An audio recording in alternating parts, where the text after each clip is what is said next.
According to the London hip-hop artist and writer Nova Flip, Headie One is no different. Broadwater Farm is a crazy kind of area. There's a lot of history there. Like the Broadwater Farm riots is a famous incident that happened there a long time ago. There's a lot of animosity between local residents and the police and with other areas and kind of communities. It's a hostile place to come up, to be honest. Would you say Headie One's doing incredibly well, having come from somewhere so tough? Yeah, I mean, I would say Headie One's done like amazingly well coming up under those circumstances, and it's a beautiful thing for like other people from that area and other surrounding areas to see as an inspiration for what maybe they can do. Yo, what's good? So I was on this thing the other day, this documentary about Headie One and his song "Know Better," right?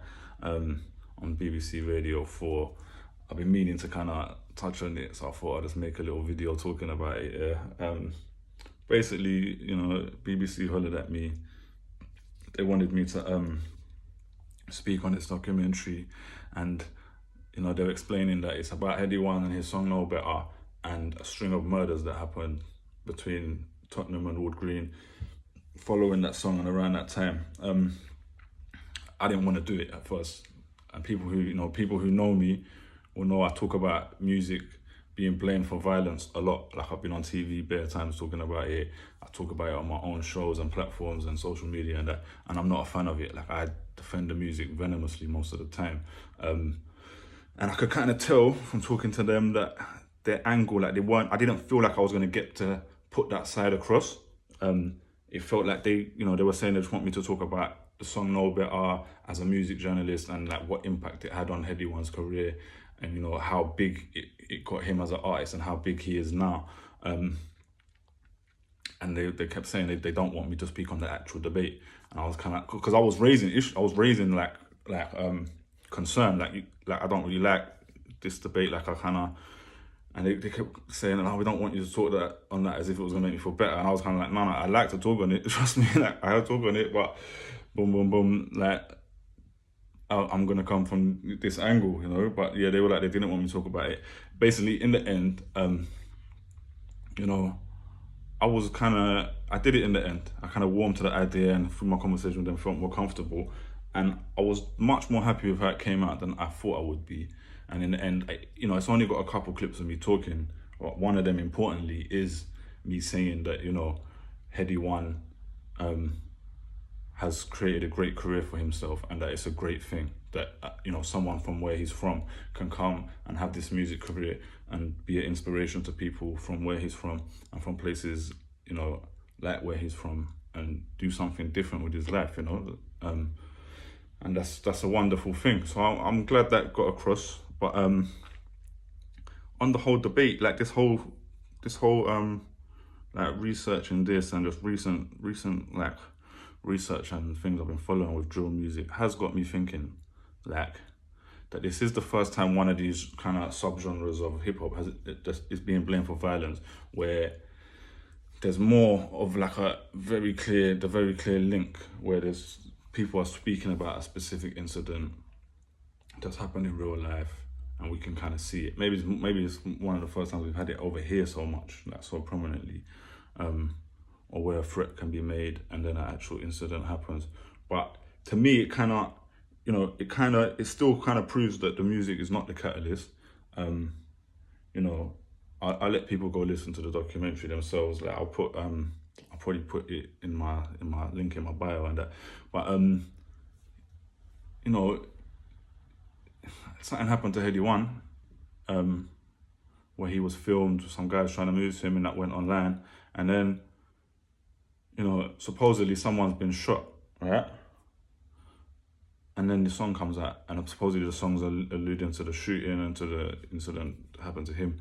That person didn't die, but then there was murders that followed after that. So to me, like, to say that a song is the reason a murder was a retaliation for the song would be very short-sighted. Like, someone was shot, if that's what you're telling me. So the shooting is obviously the incident, not the song that just happens to mention it. Do you know what I'm saying?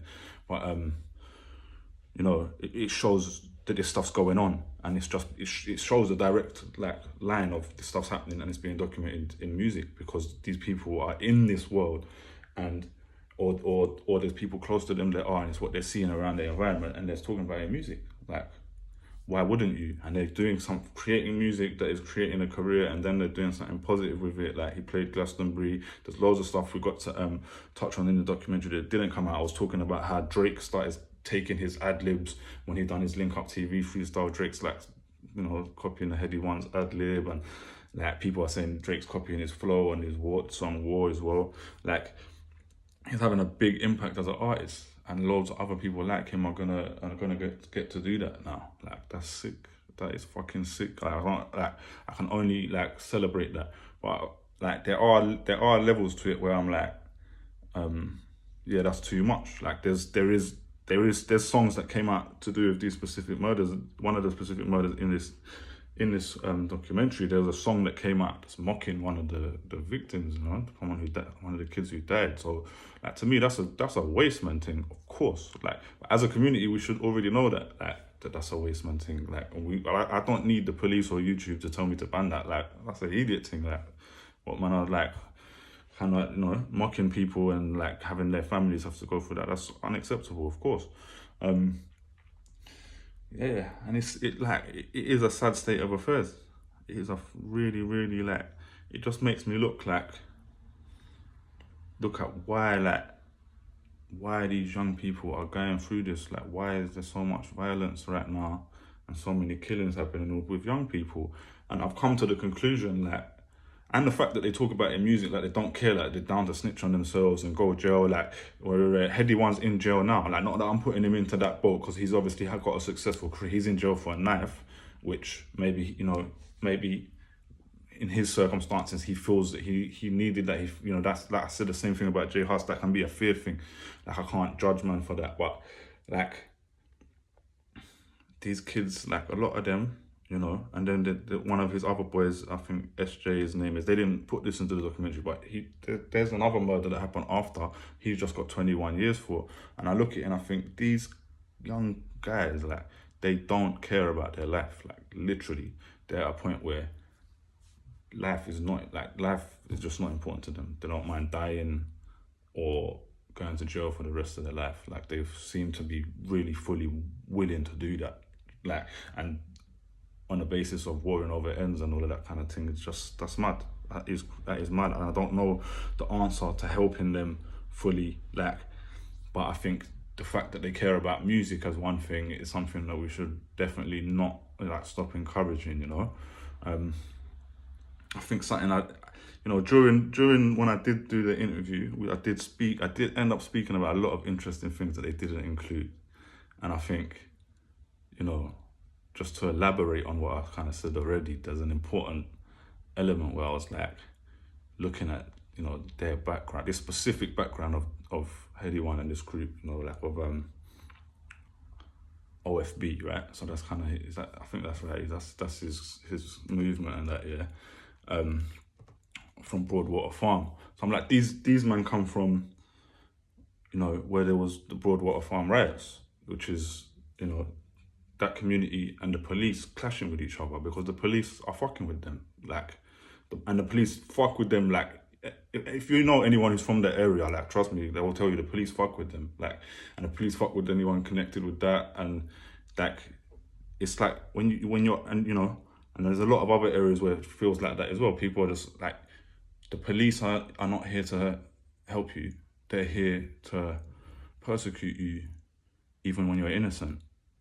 From young, when you come from them kind of places, so you don't feel safe. You got to kind of look out for yourself, and and that's fucked. Do you know what I'm saying? And then you've got the London riots, what happened way later. So I pointed out that Bando K, who's part of that same movement, you know what I'm saying? He's Mark Duggan's son, who, I'm saying, his dad was murdered by the police. So you've seen these, like, people around that community killing each other and that war, but they're from somewhere where the police is another one of them gangs. The police is another one of them gangs. They might kill you and your family. Like, that's, like, so I've got a lot of, like, I think it's important to look at those factors to why things happen, and why are young people feeling like, fuck it, this world don't care about us, so we're just gonna do our thing. and we're gonna be self-destructive to a degree, you know. And what I see from this specific group, you know, all of these these incidents aside, what I see from this specific group and a lot of groups and a lot of young people making music is that they wanna make music and have careers, you know. They wanna do music and see it as a way out, and that's a great thing. And I think at some point, like, okay, Headie One's made a song, just blown up or whatever, where he might touch on certain subjects that are quite serious. If that stuff's true, like I'm not confirming anything like what this documentary is claiming or whatever, but like all the details of it, but you know, he's gonna get to a point now where his content may change a little, you know, not in those people might say whatever, he's changed or whatever, like I don't really care about that. Like it will be good. That's a good thing. You can keep the rawness of your original music and story in there when you need to, but at some point you're gonna talk about some other stuff and you're gonna reach to other audiences in different ways. Like there's many more aspects to life as we grow up anyway, and you generally will see them artists kind of, you know, develop and start to speak about other things and become more positive role models to their community. I actually had a conversation with one of the owners of Mixtape Madness very recently, and they was talking to me about how they encourage, you know, and I pulled them up. This is like, actually I wasn't going to talk on this because this was just a very private conversation, but I pulled them up to say like, you know, you guys kind of instigate this a little bit. Like you put one guy on your freestyle thing and then you put his up on it the next week, and it's kind of like everyone's in the comments kind of this, like, you know, fueling the kind of conflict they got with each other. And these are like both rappers who are both actually from active gangs that have got beef with each other. And he got vexed when I said that to him and was like, nah, like if you saw the conversations I have with these young people, and I think he mentioned Dig That as one of the main people, like that, you know, he's encouraged to like work on a certain angle of music to kind of take himself to a further level, and he's become a superstar as well, you know, which is another great thing. So I don't know, man. I just think we gotta work out how to help them in that way. I think that's a positive thing. Ty, UK rapper Ty, put up a status about this this documentary. We shared the link the other day, and then Rap 6 tagged me in it. I don't think he even knew I was in it. I think he just tagged me in the conversation because he knows I have this conversation all the time. And I think Ty said, "Is this a conversation?" That was his question. And I always shut this conversation down.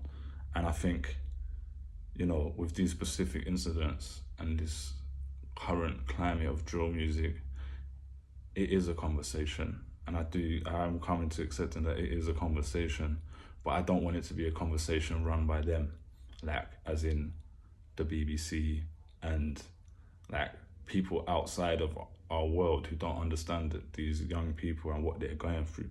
It's a conversation to be had by us, and in a sense of how do we help, how do we change it, why is this happening, you know? Yeah, I guess I hope I've got across everything I want to say there. Might try make little videos like this every now and then. I need to get active again. Got some plans. We ain't done the radio for a while, but I got some plans for new shows and new stuff going on. So I'm gonna sign out. And oh yeah, I'm wearing this. I kind of need the trim, but it's still a Corbyn thing, yeah. Don't know. And if you're a Labour Party member, make sure you vote for Rebecca Long Bailey to be the next leader, because, you know, if we want to uphold any of Corbyn's policies, then we need to give her a chance to do that, because no one else ain't gonna do it. You know what I'm saying? Alright, I'm out.